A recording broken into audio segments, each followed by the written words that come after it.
আসসালামু আলাইকুম সুপ্রিয় দর্শক মন্ডলী, আজ 26শে আগস্ট 2025 মঙ্গলবার 11ই ভাদ্র। জানাচ্ছি পত্রিকাগুলোর প্রধান প্রধান শিরোনাম।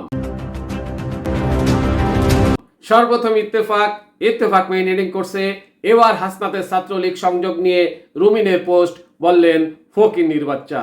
এরপর প্রথম আলোর মেইন হেডিং, ডাকসুতে প্রচার শুরু আজ, আচরণবিধিতে কড়াকড়ি।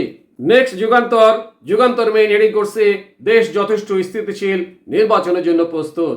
এরপর ভোরের কাগজের মেইন হেডিং, রোহিঙ্গারা অধিকার নিয়ে মিয়ানমারে ফিরতে প্রস্তুত খলিলুর রহমান। নেক্সট জনকণ্ঠের মেইন হেডিং, উপদেষ্টা মাহফুজ আলমের উপর নিষিদ্ধ আওয়ামী লীগের হামলা, পররাষ্ট্র মন্ত্রণালয়ের নির্বাক ভূমিকা। এরপর ইনক্লাবের মেইন হেডিং, ফেব্রুয়ারিতে নির্বাচন, প্রস্তুত দেশ। নেক্সট আমাদের সময়ের মেইন হেডিং, ট্রাম্পের চূড়ান্ত সমাপ্তির ঘোষণা, গাজা যুদ্ধের জানালেন সময়। এরপর কালের কণ্ঠের মেইন হেডিং, 3 বছরে দারিদ্র্য বেড়ে 28%। নেক্সট সমকালের মেইন হেডিং, ট্রাম্প বললেন 3 সপ্তাহের মধ্যেই গাজা যুদ্ধের চূড়ান্ত সমাপ্তি। এরপরে যাই দিনের মেইন হেডিং, ডাকসু নির্বাচনের প্রচারণায় নির্বাচন কমিশনের নির্দেশনা। নেক্সট মানব জমিনের মেইন হেডিং, পরবর্তী সরকার নিয়ে আলোচনা, হারানো প্রভাব ফিরে পেতে চায় পাকিস্তান।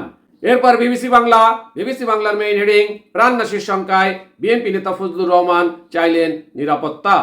সর্বশেষে আরটিভি নিউজের মেইন হেডিং, 3 সপ্তাহের মধ্যেই গাজা যুদ্ধের সমাপ্তি হবে ট্রাম্প। এতক্ষণ শুনলেন পত্রিকাগুলোর প্রধান শিরোনাম, এবারে বিস্তারিত। এবার হাসনাতের ছাত্রলীগ সংযোগ নিয়ে রুমিনের পোস্ট, বললেন ফকিন্নির বাচ্চা। নির্বাচন কমিশনের সীমানা পুনর্নির্ধারণের শুনানিতে ধাক্কাধাক্কি ও হট্টগোলকে কেন্দ্র করে উত্তাপ ছড়ানোর পর জাতীয় নাগরিক পার্টি এনসিপি নেতা হাসনাত আব্দুল্লাহর মন্তব্যের পাল্টা জবাব দিয়েছেন বিএনপি নেতা রুমিন ফারহানা।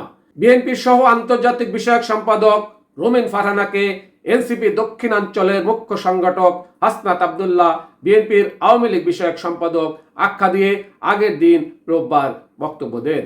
সোমবার রাতে এর জবাবে হাসনাত আব্দুল্লাহর ছাত্রলীগ সংযোগ তুলে ধরে কয়েকটি ছবি পোস্ট দিয়ে হাসনাতকে ফকিন্নির বাচ্চা বলে মন্তব্য করেছেন রুমিন।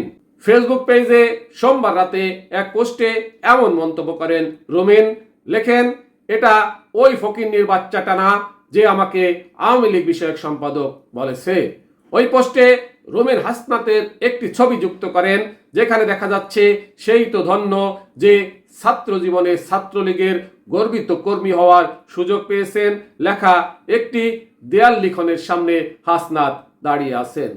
একই পোস্টে 2020 সালের 18ই মার্চ দৈনিক ইত্তেফাক পত্রিকায় বঙ্গবন্ধু শেখ মুজিবুর রহমানকে নিয়ে হাসনাতের লেখা 2020 সালের 17ই মার্চ বঙ্গবন্ধুর জন্মদিন উপলক্ষে হাসনাতের দেওয়া পোস্ট, ঢাকা বিশ্ববিদ্যালয়ের সাবেক উপাচার্য অধ্যাপক আখতারুজ্জামানের সঙ্গে হাসনাতের ছবি দিয়েছেন।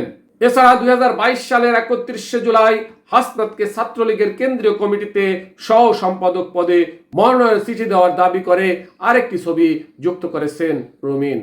পত্রিকার প্রধান শিরোনাম সহ সংবাদ এখনকার মতো শেষ করছি। আল্লাহ হাফেজ।